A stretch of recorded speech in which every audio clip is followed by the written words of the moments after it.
Bueno, buenos días a todos. Ya me ha presentado Toni Serradell, vicepresidente de Andece. Me imagino que ya me conocéis todos. Algunos ya habéis venido a las 2 jornadas o alguna de las 2 jornadas precedentes. Hoy es la tercera de 7, aunque está centrada en la descarbonización de los forjados. En las jornadas anteriores hemos ido ya un poco avanzando o planteando distintas medidas que nos van a ayudar, nos deberían de ayudar a las propias empresas prefabricadoras a ir evolucionando ante este reto progresivo que es llegar a la neutralidad climática en 2050. Parece un horizonte muy lejano, pero hay que poner de nuestra parte desde ya. Y el hecho de que hoy nos reunamos aquí con 5 nuevos intervinientes que van a dar visiones, yo creo que muy interesantes y complementarias, pues nos van a seguir ayudando a abrir un poco todavía más los ojos en este objetivo. Ya digo que, aunque está centrado en los forjados, muchas de las medidas que se planteen son igualmente aplicables en otras categorías de productos. Lo ha contado Toni anteriormente, el primer ejercicio que hicimos con las ADAP sectoriales hace 5 años, pues consideramos que lo ideal era agrupar los distintos productos, toda la diversidad que hay de prefabricados, porque cada uno tiene unas características propias. Aún así, pues hay ciertas similitudes. Antes de nada, para ir abriendo boca, permitidme pues, un vídeo que hemos preparado. Nos gusta darle un poco de dinamismo.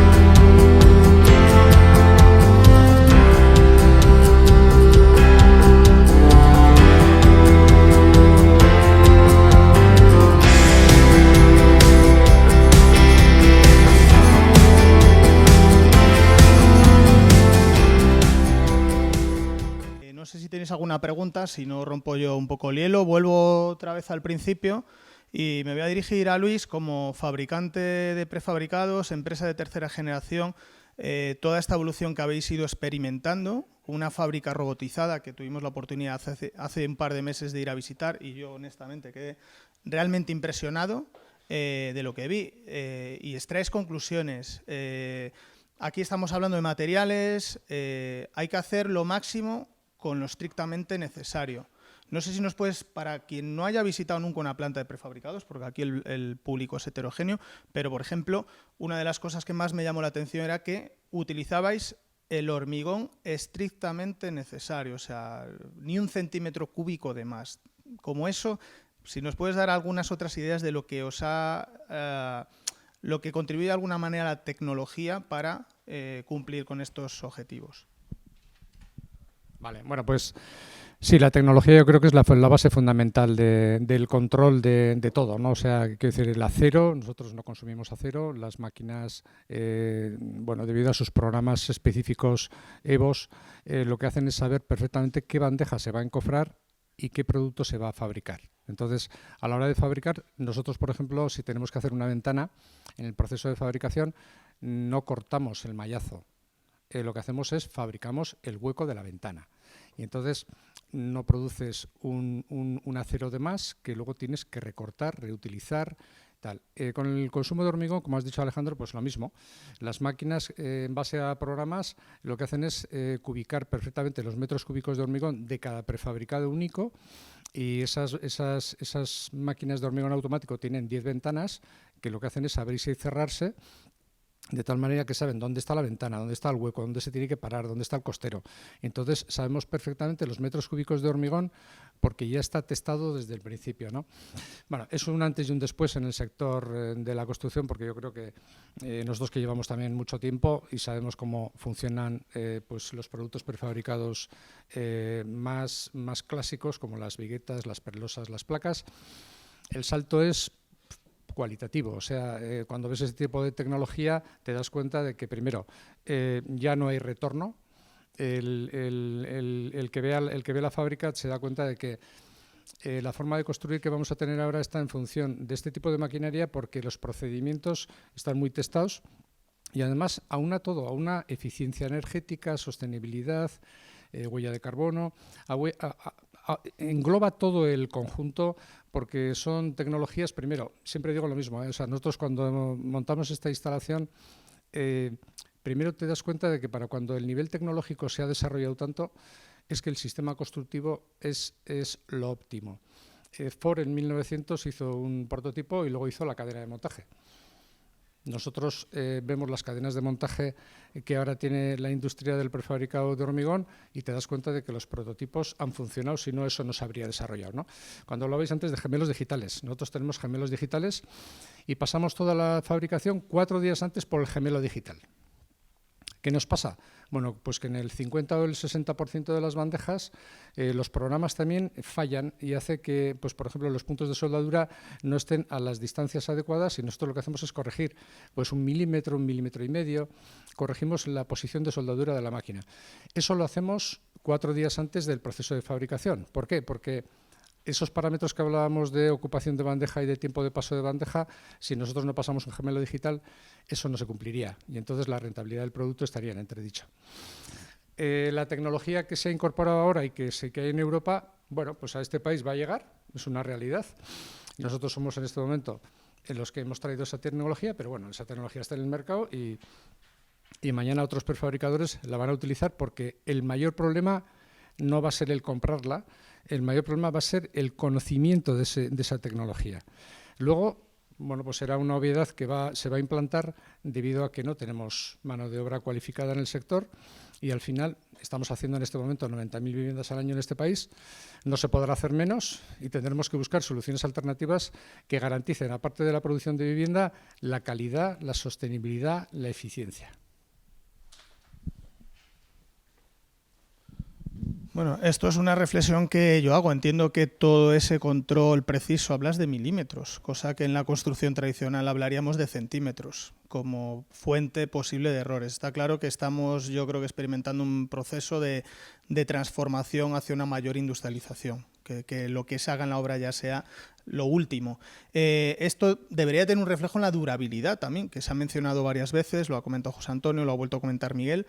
Para el que no lo conozca, a nivel europeo se aprobó hace 2 años aproximadamente un nuevo esquema de certificación de la sostenibilidad, que es el esquema Level, que establece una serie de indicadores que no solamente están ligados a la parte ambiental, sino también a la social y a la económica. En esto creo que es una pregunta abierta. ¿Lo ambiental no será, o estos objetivos ambientales de descarbonización, si no van acompañados, asientan en una rentabilidad económica? Porque al final aquí todos representáis a empresas o a un instituto, pero esto avanzará únicamente si tiene una justificación económica y desde el punto de vista social si lo vamos aceptando para ir implementando, o sea, para acelerar este desarrollo. Es una pregunta abierta, no sé, Miguel, si quieres comentar algo al respecto, porque no, solamente ponemos el foco en las emisiones, pero aparte hay otras variables que hay que tener en cuenta. Sí, bueno, la verdad es que como los loros me pones el palito y subo. Yo creo que el concepto de levels es un concepto bastante acertado, ¿no? Pero claro, aquí hay algo que no le han dicho a la sociedad ni a los ciudadanos, que el tema de la economía circular, la descarbonización y la sostenibilidad la van a pagar ellos. Es que nadie se lo ha dicho. O sea, cuando hablábamos de esos residuos que se vuelven a incorporar a la obra, eso tiene un coste sobre todo un coste energético, que se está demostrando a través de las declaraciones ambientales de producto que están hablando todos nuestros fabricantes, pero también tiene un coste en dinero. Entonces, eso al final lo va a pagar el ciudadano y nadie se lo ha dicho. O sea, el problema es que vamos entrando todos como corderos, fabricantes, constructores y tal, y vamos abocados a eso. ¿Que va a redundar en el tema ambiental? Espero que sí, no queda otra, porque si no, mal invento hubiésemos hecho, ¿no? Pero sobre todo el tema del concepto durabilidad yo creo que es fundamental para precisamente que esos costes como decíamos en la presentación, se amorticen a lo largo del ciclo de vida. O sea, no podemos estar, como contaban en la presentación del Torroja, cambiando una infraestructura cada 20 años. Eso es que no es sostenible en la parte económica, ni mucho menos en la social, ¿no? Y sobre todo el tema de infraestructuras cuando lo pagamos entre todos. Pero voy a la microeconomía de cada uno de nosotros. No podemos estar continuamente rehabilitando nuestras viviendas porque esos productos en su día no se ensayaron como debían ensayarse o no funcionan como debían de funcionar. Mira, precisamente en el debate que tuvimos el viernes sobre este proceso que se habla de taxonomía, Sonia precisamente apuntaba un tema muy importante, que era el tema de la responsabilidad que hay. Cuando se incorporan materiales nuevos a las obras o materiales reciclados, si no están ensayados o están ensayados de aquella manera, ¿quién se hace responsable de la seguridad de esa obra? Bueno, voy a poner un ejemplo, un talud de una carretera, si se hace un relleno, voy a poner por una barbaridad, con residuos de neumáticos fuera de uso, eso cuando tenga problemas de asentamiento, ¿quién se responsabiliza de eso? Estamos en España, nadie se va a responsabilizar, ¿no? Posiblemente el que responsabiliza será el fabricante, que es el que pone la marca, el que pone el sello y el que está siempre ahí, como es lo que ha ocurrido siempre. Ha desaparecido el promotor, el constructor y siempre está el fabricante, ¿no? Entonces, yo creo que la perspectiva es buena, pero el camino que hay que recorrer es inmenso y, sobre todo, con esa garantía de calidad de los productos que estamos instalando, ¿no? Yo me niego a que no haya cuellos de botella para productos que vuelvan a entrar en las obras. Tiene que haber ensayos, tiene que haber un código técnico, tiene que cumplir un código estructural y un marcado CE, como no puede ser de otra manera. Me dejas un poco la pelota botando para hacer ahora el testigo a Javier. Has hablado de la monitorización. Yo estoy absolutamente convencido que esto acabará apareciendo de alguna manera en la normativa, que la acabas de citar, Miguel, en el código estructural, en el código técnico, porque es la manera de prevenir fallos y que todo lo que... La normativa no se hace para que las construcciones duren unos pocos años. En el caso de las estructuras de edificios son 50 años y son infraestructuras de ingeniería civil 100. Vosotros, que habéis sido tradicionalmente un actor clave en el desarrollo normativo, véase código técnico de la edificación, ¿tenéis alguna sensación, percepción de que esto acabará de alguna manera quedando exigido en la normativa? Sí, vamos, yo creo que sí. De hecho, a nivel internacional, nosotros participamos en muchos grupos de trabajo en los que se están promoviendo el tema de monitorización, desarrollando. Como os comentaba un poco al principio, estamos en una etapa incipiente. Somos pioneros, es decir, ahora mismo lo que estamos proponiendo aquí no existe en el resto del mundo, entonces tampoco puede existir en la normativa. Pero en un periodo corto de plazo supongo que se acabará exigiendo. Ya te digo, existen muchos frentes abiertos en diferentes comités internacionales, desde por ejemplo en la RILEN, en la FIP, existen grupos de trabajo ya de tema de monitorización. Y en ese sentido, por ejemplo, antes estábamos hablando de pretensado, ¿no? Estructuras pretensadas, prefabricadas. El tema de pretensado, ahí no se permite que se inicie la corrosión. Es decir, es un elemento muy crítico, ¿no? Pues quizás sea también un elemento sensible para tenerlo controlado. Pero vamos, se está avanzando y la solución tecnológica que proponemos es novedosa, pero están surgiendo por el resto del mundo otras propuestas. Hasta ahora son cualitativas de control, pero como hemos comentado antes con el tema de la industrialización, es cuestión de tiempo. Sí, sí. Hola, yo soy Óscar de Criso. Tengo una pregunta para ti sobre... Al ver tu presentación, he visto un montón de cables en la estructura y esta parecía más enfocada a lo que era una obra in situ. Entonces, trayéndolo al tema del prefabricado, se me hace extraño colocar un sensor en una pieza y medir la corrosión cuando llega a obra, porque he visto muchos cables en las fotos. Un poco si tenéis desarrollado una tecnología para medir la corrosión desde el punto de vista que el prefabricador en su fábrica inicie la medición y luego en su vida útil, que es lo que tú estabas comentando. Gracias. El tema que te comento, lo que hemos aplicado es sobre dos tipos de estructuras, una existente en la que se había reparado y posteriormente nosotros colocamos los sensores, o una obra nueva que durante el encofrado pues, se ha puesto una obra tradicional. Evidentemente, si esto se lleva a cabo y se integra dentro de un componente prefabricado, habría que meterlo dentro del diseño y ver dónde se llevan esas conexiones. Es decir, habría que colocar un cable con una IP determinada, con un conector, quedara cajeado en una zona donde por diseño se pudiera acceder. De hecho, aquí se da un paso más allá, que es lo que estás comentando. El mantenimiento, hasta ahora el mantenimiento y las inspecciones son visuales. Es decir, tú imagínate que tenemos una caja de verificación y podemos llegar con un equipo, conectamos y tenemos 3, 4, 20 sensores, los que sean, los podemos chequear puntualmente, ¿no? Conectarnos cada uno de ellos y los podemos chequear. Entonces es cuestión de cajearlos en una zona y llevarlos hacia un punto. Hay una solución inalámbrica, pero yo no... En nuestra industria no creo que sea la solución la inalámbrica, porque al final necesitas que eso le llegue energía, con lo cual tienes que en algún momento alimentarlo o no son sensores pasivos, sino que hay que alimentarlos. Entonces hay soluciones inalámbricas, pero no creo que sea lo mejor para la industria en la que estamos hablando de vidas útiles, pues eso, de 50 años. Entonces tenemos que tener sensores robustos y eso. Entonces esa sería una solución que se me ocurre así, pero bueno, habría que integrarlo dentro del diseño del elemento que se construyera. Sí.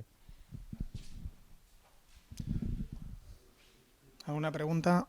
Si no, continúo tirándolas. Ahora me voy a dirigir nuevamente a José Antonio Rodríguez. Antes hemos hablado, antes de empezar el acto, sale el tema de la normativa. Evidentemente nos tenemos que regir por esas reglas de juego, aunque normalmente la normativa va rezagada con respecto a los avances tecnológicos, como no puede ser de otra manera.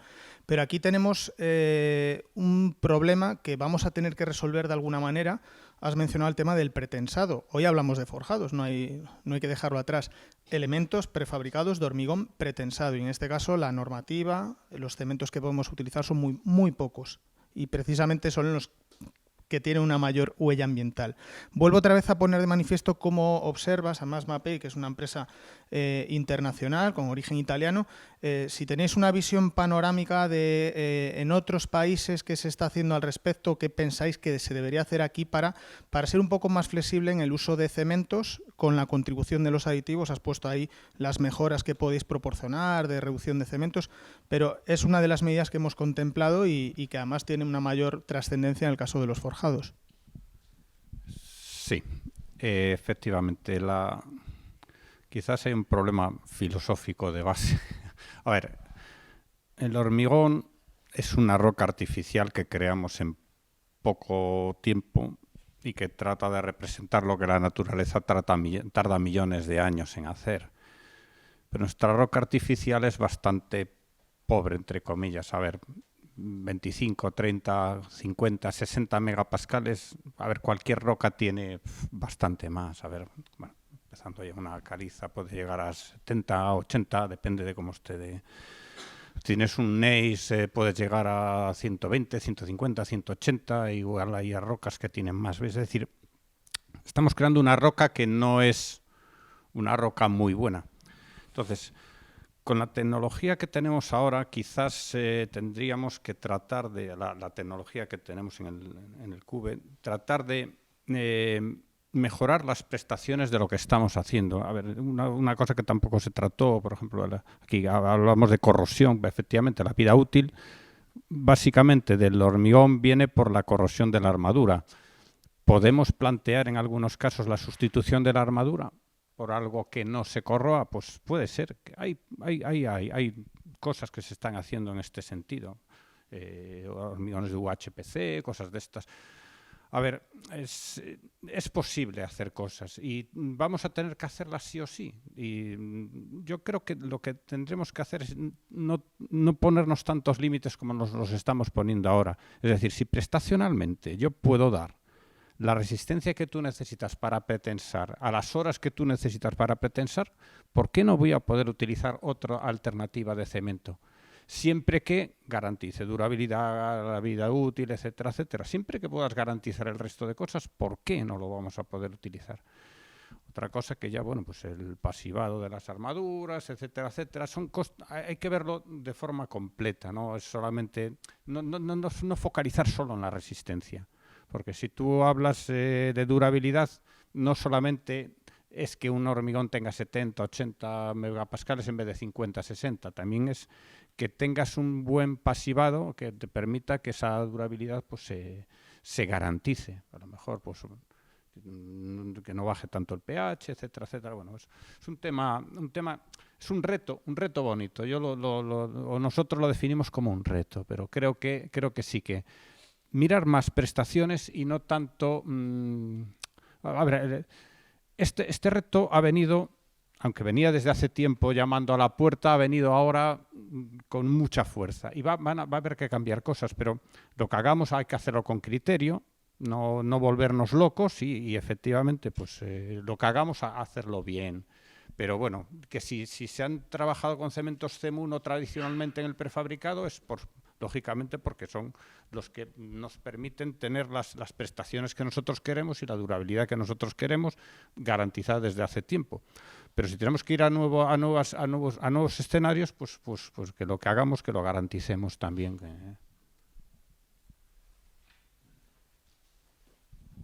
Muy bien, bueno, y casi por cerrar la mesa, ahora me salto un poco, has hablado un componente filosófico. Aquí, aunque la hoja de ruta está enfocada en las medidas que nuestras empresas pueden aplicar, nosotros hemos presentado una batería de medidas, las hemos cuantificado caso a caso, categoría a categoría. Ahora son las propias empresas las que deben de tomar nota y decidir en qué medida las pueden o quieren ir implementando. Pero al final somos una industria que forma parte de un ecosistema más amplio. La industria química ha evolucionado, o nosotros hemos evolucionado en gran medida con vosotros. Yo creo que ha sido un rodaje en paralelo, porque también hemos servido de banco de pruebas para ir probando, y lo has dicho antes, que los aditivos de hoy no tienen por qué ser los que vayamos a tener dentro de un año, igual que los cementos. Pero la pregunta va un poco dirigida a ti. Ese avance que vamos a tener que ir experimentando todas las industrias accesorias, ¿vosotros qué experiencia estáis teniendo en cuanto al contacto que estáis teniendo con las empresas de prefabricados? Bueno, nosotros estamos empezando ahora en España en términos de empresas de prefabricados, pero llevamos 30 años en países como Francia, Alemania, Austria, ya trabajando mano a mano con prefabricadores allí y mejorando sus tiempos. Me gustaría también hacer referencia al término de durabilidad que comentaba, porque al final, igual que mejorar la construcción hace que el edificio consuma menos CO2, mejorar el mantenimiento de la fabricación del elemento reduce el CO2 al final es como un círculo. Entonces, el origen no se sabe dónde está. El origen, que la pala que saca el árido también necesita un mantenimiento y una fabricación previa. Entonces, esa pala también ha tenido que consumir CO2 para poder... Entonces, al final es un círculo. ¿Dónde está el principio? No... El final se sabe dónde está, en las toneladas de desechos y de basura que se generan. ¿Cómo se pone remedio? Pues tratando de reparar, reutilizar y a través de materiales de mayor calidad, en mi caso aleaciones específicas orientadas a ya sea reparación o antidesgaste. A mí me gusta siempre usar una frase que es que somos muy pobres para comprar barato. Y en términos de descarbonización es lo mismo. Si como decía él, si compras una ventana que ahorras ahora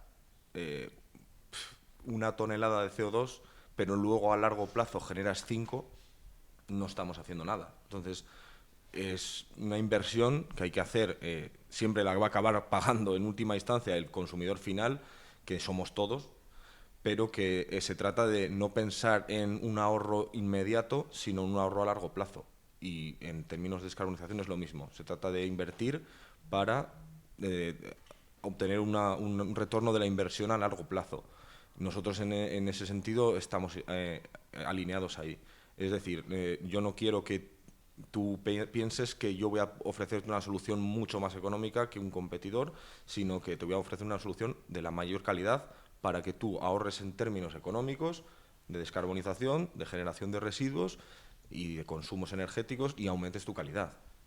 Así que por eso ya llevamos muchos años en otros países haciéndolo, y mi papel aquí en España y Portugal es un poco intentar que aquellos prefabricadores de Iberia empiecen a utilizar nuestras soluciones para mejorar ahí. Ahora sí que ya os invito a alguna pregunta, reflexión, incluso crítica, porque hay que escuchar todas las voces posibles que nos ayuden, porque esto es un reto necesario, pero creo que apasionante, y que tenemos también cartas ganadoras, que si las sabemos jugar adecuadamente, pues ayudarán a que el hormigón prefabricado en toda su extensión pues tenga una cuota importante dentro de los edificios y de las infraestructuras, durabilidad, circularidad, etcétera. Preguntas por aquí.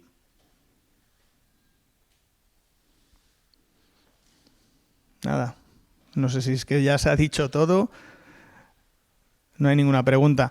Pues, bueno, aunque teníamos previsto como máximo llegar a las 12:30, son las 12:10, os invitaría a una última reflexión, casi un titular, si hubiera aquí prensa, pues que sacara ahí los grandes titulares, pues por orden. Javier, como resumen final. Pues, bueno, yo creo que hay que ir hacia la valorización de los sistemas constructivos y en ese camino de la industrialización, pues asegurar la durabilidad, que es la parte que nos toca a nosotros.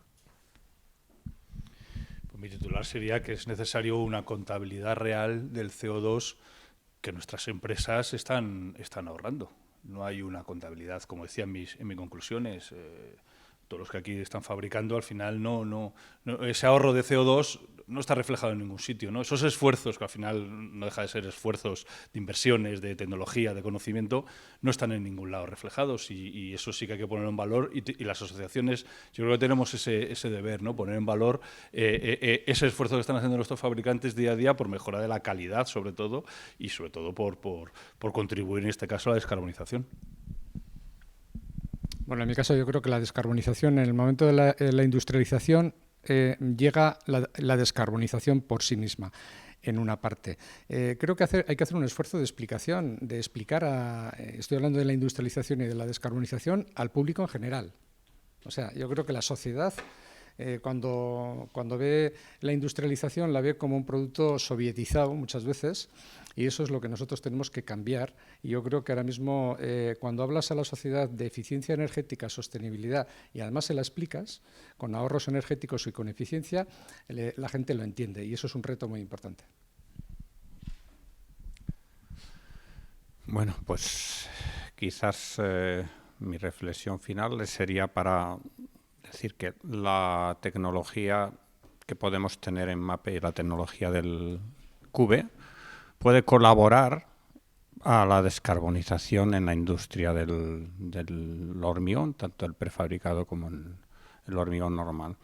Pero que nadie entienda que esto no son unos polvos mágicos. Aquí es colaborar. Esto es un trabajo de todos, ¿eh? No existen soluciones mágicas, sino mucho trabajo. Bueno, pues como reflexión final, simplemente decir que nunca es tarde para invertir en invertir en ahorrar. Invertir en ahorrar tanto en términos económicos como en términos de sostenibilidad, como incrementos de seguridad y salud para nuestros colaboradores y empleados.